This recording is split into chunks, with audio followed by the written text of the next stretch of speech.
नमस्कार विद्यार्थी मित्रांनो, माझं नाव सुहास भिसे. स्वागत आहे तुमचं सर्वांचं परत करंट अफेअर्स मराठी या आपल्या मायबोली भाषेतील एज्युकेशनल यूट्यूब चॅनलमध्ये. विद्यार्थी मित्रांनो, आज आहे 16 मार्च 2026. आजच्या दिवसाचे जेवढेही चालू घडामोडीचे महत्त्वाचे टॉप प्रश्न बनत असतील ते सर्व प्रश्न आपण या व्हिडिओच्या माध्यमातून पाहणार आहोत. तरी सर्वप्रथम आपण जर नवीन असाल, पहिल्यांदा या चॅनलवरील व्हिडिओ पाहत असाल तर चॅनलला या ठिकाणी अवश्य सबस्क्राईब सुद्धा करून घेऊ शकता. ठीक आहे, चला तर मग आपण आजच्या व्हिडिओला सुरुवात करूया. त्या अगोदर कालच्या व्हिडिओमध्ये जो काही शेवटचा प्रश्न विचारला होता त्या प्रश्नाचं उत्तर जाणून घेऊया. काय होता प्रश्न? बेकायदेशीर धार्मिक धर्मांतर रोखण्यासाठी कोणत्या राज्य सरकारने धर्म स्वातंत्र्य विधेयक 2026 चा मसुदा मंजूर केलेला आहे? तर बऱ्याच विद्यार्थी मित्रांनी अगदी योग्य उत्तर टाइप सांगितलं आहे. पर्याय क्रमांक बी, छत्तीसगड हे या प्रश्नाचं योग्य उत्तर असणार आहे.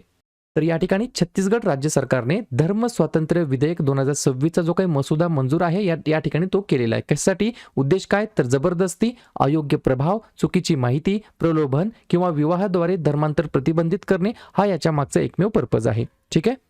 सोबत तुम्हाला हे पण गोष्ट लक्षात ठेवायचं आहे, आपल्या महाराष्ट्र राज्य सरकारने देखील हा जो काही धर्म स्वातंत्र्य विधेयक 2000 या ठिकाणी 26 चा मसुदा आहे तो 2026 मार्च मध्ये देखील मंजूर केलेला आहे. त्याच्यामुळे छत्तीसगड आणि महाराष्ट्र दोन्ही या ठिकाणी उत्तर योग्य असणार आहेत. ठीक आहे. आता पाहूया विद्यार्थी मित्रांनो, प्रश्न क्रमांक पहिला.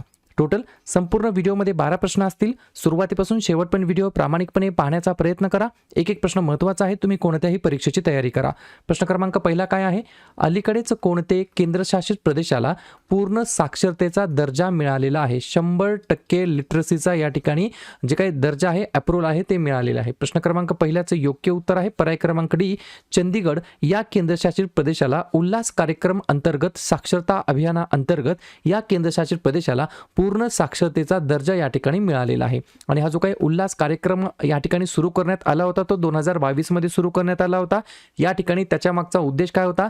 तर 15 वर्षावरील लोकांना साक्षर बनवणे. लक्षात घ्या, 15 वर्षाच्या वरील लोकांना साक्षर बनवणे हा याच्या मागचा उद्देश होता. ठीक आहे, हे झालं केंद्रशासित प्रदेशाबद्दल. जर तुम्हाला असं विचारलं या ठिकाणी पहिले पूर्ण साक्षर राज्य कोणतं आहे तर मिझोरम, आणि पहिले पूर्ण साक्षर या ठिकाणी केंद्रशासित प्रदेश कोणता आहे तर लडाख. जून 2024 मध्ये त्याला या ठिकाणी हा दर्जा मिळालेला होता. या गोष्टी तुम्हाला लक्षात ठेवायच्या आहेत पहिल्याच प्रश्नाच्या अंतर्गत. पुढचा प्रश्न, प्रश्न क्रमांक दुसरा. PRSM म्हणजेच काय? Precision strike missile. प्रेसिजन याचा अर्थ काय होतं मराठीमध्ये? एकदम जवळपास, बरोबर, ॲक्युरेट, बरोबर का नाही? प्रेसिजन एकदम प्रिसाईजपणे घेतलेलं या ठिकाणी स्ट्राईकचा पॉईंट, बरोबर.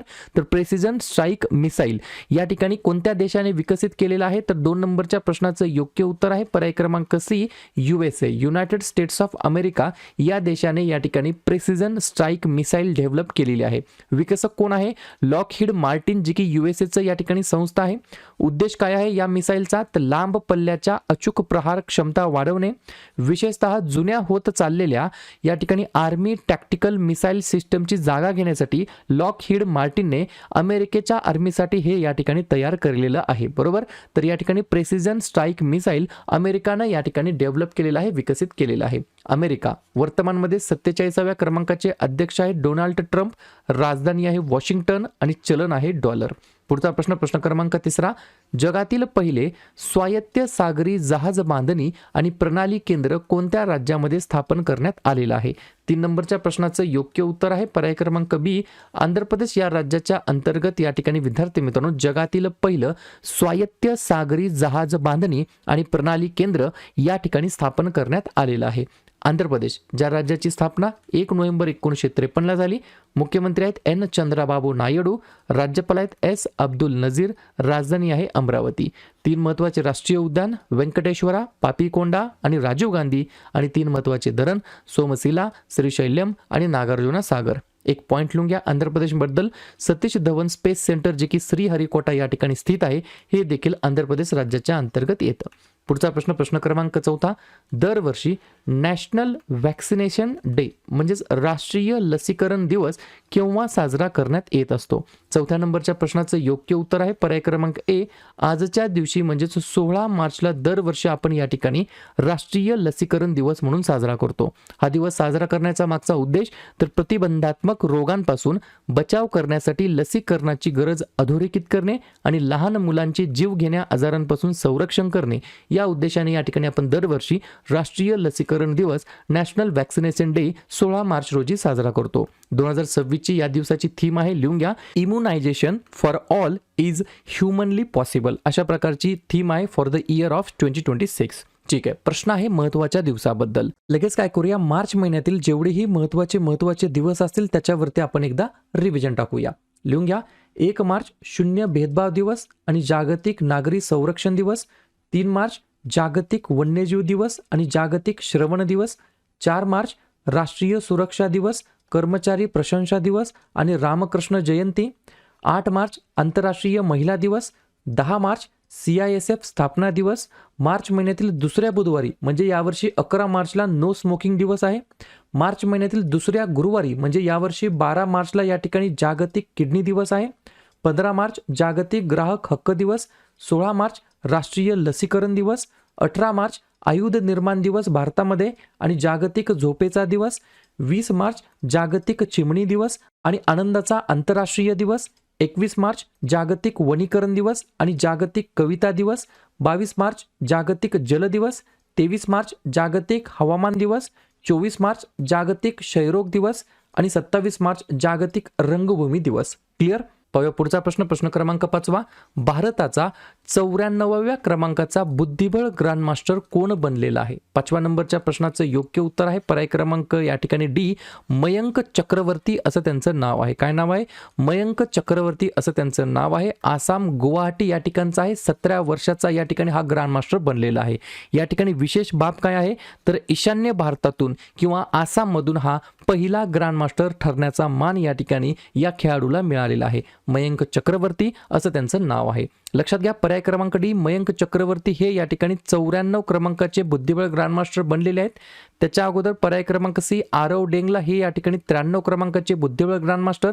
त्याच्या अगोदर पर्याय क्रमांक बी, आर्यन वार्ष्णेय हे 92 क्रमांकाचे या ठिकाणी बुद्धिबळ ग्रँडमास्टर बनलेले आहेत. आणि त्याच्या अगोदर पर्याय क्रमांक ए, राहुल VS हे 91 क्रमांकाचे बुद्धिबळ ग्रँडमास्टर बनलेले आहेत. या गोष्टी तुम्हाला लक्षात ठेवायच्या आहेत. पुढचा प्रश्न. प्रश्न क्रमांक 6. दृष्टीहीनांसाठी प्रवास करण्यासाठी मदत करण्यासाठी साऊंड स्पंदन या नाविन्यपूर्ण उपक्रमासाठी कोणाला राष्ट्रीय पुरस्कार देण्यात आलेला आहे?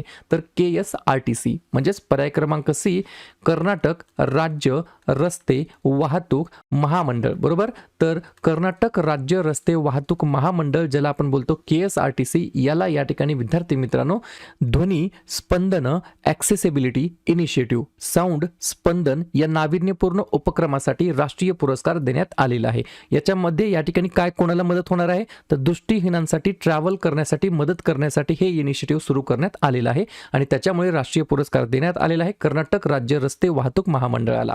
कर्नाटक ज्या राज्याची स्थापना 1 नोव्हेंबर 1956 ला झाली. मुख्यमंत्री आहेत सिद्धरामय्या, राज्यपाल आहेत थावरचंद गेहलोत, राजधानी आहे बेंगलुरू. 4 महत्त्वाचे राष्ट्रीय उद्यान बांदीपूर, कुद्रेमुख, अंची आणि बॅनरघट्टा आणि 5 महत्त्वाचे धरण तुंगभद्रा, कद्रा, अलमाटी, कृष्णाराजा आणि नारायणपूर. पुढचा प्रश्न. प्रश्न क्रमांक 7. खालीलपैकी कोणत्या देशामध्ये भारतीय सैन्याने ऑपरेशन सागर बंधू अंतर्गत एक मोठा पूल प्रकल्प सुरू केलेला आहे? तर पर्याय क्रमांक बी, श्रीलंका हे या प्रश्नाचं योग्य उत्तर असणार आहे. तर श्रीलंका देशाच्या अंतर्गत भारतीय सैन्याने ऑपरेशन सागर बंधू अंतर्गत एक मोठा पूल प्रकल्प सुरू केलेला आहे. 2 पॉईंट लिहून घ्या. भारतीय लष्कराने ऑपरेशन सागर बंधू अंतर्गत श्रीलंकेमध्ये एक मोठा पूल बांधकाम प्रकल्प सुरू केला आहे. हा पूल राजधानी कोलंबोला आर्थिक केंद्र पुट्टलमशी जोडेल, चिलाव जिल्ह्यातून जाणाऱ्या एका महत्त्वाच्या किनारी कॉरिडॉरसह. या गोष्टी लक्षात ठेवायच्यात या एका मोठ्या पूल प्रकल्पाबद्दल. तर या ठिकाणी श्रीलंका देशामध्ये भारतीय सैन्याने ऑपरेशन सागर बंधू या अंतर्गत हा प्रोजेक्ट या ठिकाणी सुरू केलेला आहे. पुढचा प्रश्न. गदर तेलंगणा चित्रपट पुरस्कार 2025 मध्ये कोणत्या अभिनेत्याला NTR राष्ट्रीय चित्रपट पुरस्काराने सन्मानित करण्यात आला आहे? तर पर्याय क्रमांक ए, चिरंजीवी या अभिनेत्याला या ठिकाणी NTR राष्ट्रीय चित्रपट पुरस्काराने सन्मानित करण्यात आला आहे. पुढचा प्रश्न. भारतातील पहिली कार्यरत रिंग मेट्रो नुकतीच कोणत्या शहरामध्ये सुरू झालेली आहे? तर पर्याय क्रमांक डी, दिल्ली हे या प्रश्नाचं योग्य उत्तर असणार आहे. बरोबर, तर दिल्ली या केंद्रशासित प्रदेशाच्या अंतर्गत इंडियाज फर्स्ट कार्यरत ऑपरेशनल रिंग मेट्रो या ठिकाणी सुरू झालेली आहे. कार्य काय आहे? 1 पॉईंट लिहून घ्या. मध्यवर्ती अधिक गर्दीच्या इंटरचेंज हबमधून न जाता शहराच्या विविध भागामध्ये प्रवास करण्यासाठी सक्षम आहे. बरोबर. तर पर्याय क्रमांक डी दिल्ली हे या प्रश्नाचं योग्य उत्तर असणार आहे. सोबत बाकीच्या जे काही प्रथम घटना या ठिकाणी भारतामध्ये घडल्या आहेत त्याच्यावरती चर्चा करूया. बायोबिटुमेनचे व्यावसायिक उत्पादन करणारा पहिला देश भारत. पहिला जैव आनंदी जिल्हा केईपन्योर अरुणाचल प्रदेशमध्ये. पहिले एकात्मिक खाजगी उपग्रह उत्पादन युनिट सानंद. ज्येष्ठ नागरिकांसाठी स्वतंत्र ज्येष्ठ नागरिक बजेट सादर करण्यात आलं केरळमध्ये. पहिले AI सक्षम विद्यापीठ चौधरी चरण सिंग विद्यापीठ जे की मेरठमध्ये आहे. पहिला वन्यजीव सुरक्षित रस्ता NH45 वरती मध्य प्रदेशमध्ये. पहिल्या डिजिटल आदिवासी स्वातंत्र्य सैनिक संग्रहालयाचे उद्घाटन छत्तीसगडमध्ये. पहिले PPP मेडिकल कॉलेज मध्य प्रदेशमध्ये. तर पहिले स्वदेशी MRI स्कॅनर कुठे विकसित करण्यात आलं तर बेंगलोरमध्ये. आणि कोणत्या कंपनीद्वारे तर वोक्सल ग्राइड्स या कंपनीद्वारे. पुढचा प्रश्न, महामार्ग प्रदूषणाचा सामना करण्यासाठी भारतातील पहिला मायक्रो अल्गी एअर टॉवर कोणत्या शहरामध्ये स्थापित करण्यात आला आहे? प्रदूषण म्हटलं की पर्याय क्रमांक सी नवी दिल्ली हे या प्रश्नाचं योग्य उत्तर असणार आहे. 2 पॉईंट लिहून घ्या. हवेचे जैव उपचार करण्यासाठी जिवंत सूक्ष्म शैवालांचा वापर करते. प्रदूषकांचे ऑक्सिजन आणि बायोमासमध्ये रूपांतरण करते. प्रत्येक टॉवर 15 मोठ्या झाडांनी इतका हवा शुद्ध करू शकतो एवढी त्याची कॅपॅसिटी आहे एका टॉवरची. ठीक आहे. तर पर्याय क्रमांक सी नवी दिल्ली या ठिकाणी विद्यार्थी मित्रांनो महामार्ग प्रदूषणाचा सामना करण्यासाठी भारतातील पहिला मायक्रो अल्गी एअर टॉवर या ठिकाणी स्थापित करण्यात आला आहे. पुढचा प्रश्न, मार्च 2026 मध्ये कोणत्या देशांना FATF म्हणजे काय, फायनान्शियल ॲक्शन टास्क फोर्सच्या ग्रे लिस्टमध्ये समाविष्ट करण्यात आलेला आहे?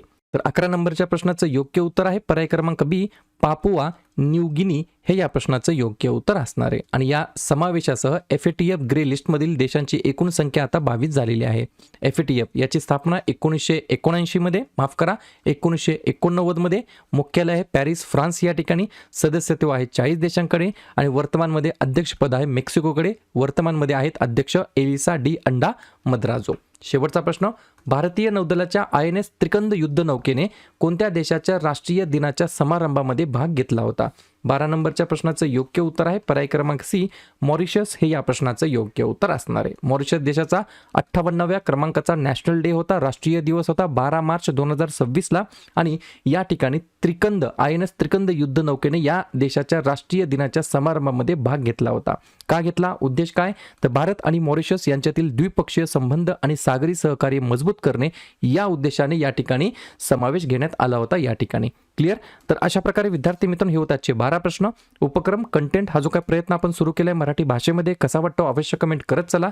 आणि तुमच्यासाठीचा आजचा खास प्रश्न, कोणत्या देशामध्ये अलीकडेच निष्क्रिय इच्छामरणाला मान्यता देण्यात आलेली आहे?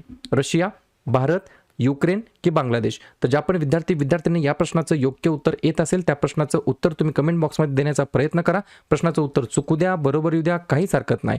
ट्राय करणं, प्रयत्न करणं हे सर्वात जास्त महत्त्वाचं आहे. आणि दुसऱ्या दिवशी येऊन आपण दिलेल्या प्रश्नाचं उत्तर हे बरोबर आले की चुकलं, दुसऱ्या दिवशी येऊन चेक करणं, अभ्यासामध्ये कन्सिस्टन्सी मेंटेन ठेवणं हे सगळ्यात जास्त महत्त्वाचं ठरणार आहे. मार्च महिन्यातील जेवढेही महत्त्वाचे दिवस असतील त्याच्यावरती आपण एकदा रिव्हिजन टाकूया.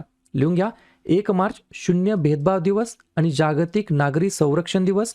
3 मार्च जागतिक वन्यजीव दिवस आणि जागतिक श्रवण दिवस.